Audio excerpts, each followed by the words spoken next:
இதில் தான் வண்டி விழுந்தா என்ன ஆகும் இல்லையா? உங்க ஆட்டோவே ஏறி இறந்துச்சுன்னு என்ன ஆகும் பார்த்தீங்கல்ல? இருசக்கர வாகனத்தில் கர்ப்பிணி பெண்கள் யார் வேணாலும் போவாங்க. அவங்களே சொன்னா அப்ப போடலாம்ல, யாரோ போட்டு திடீர்னு அது எப்படி எத்தனை எவ்வளவு பெரிய குழி பாருங்க. திடீர்னு எப்படி ஆகும் சொல்லுங்க பார்ப்போம்.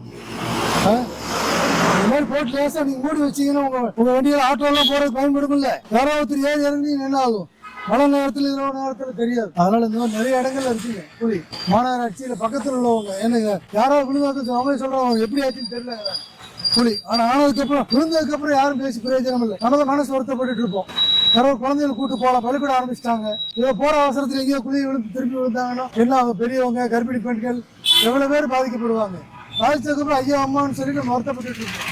அதனால இந்த மாதிரி சின்ன சின்ன வேலைகள் எங்கேயும் இருந்ததுன்னா பார்த்து மூடி வச்சிருங்க. அது மாதிரி மாநகராட்சி நிர்வாகம் எங்கெங்கெல்லாம் குழி இருக்கோ சின்ன சின்னதாக போட்டு அது பராமரிப்பு வேலைகளும் முறையா பண்ணுங்க.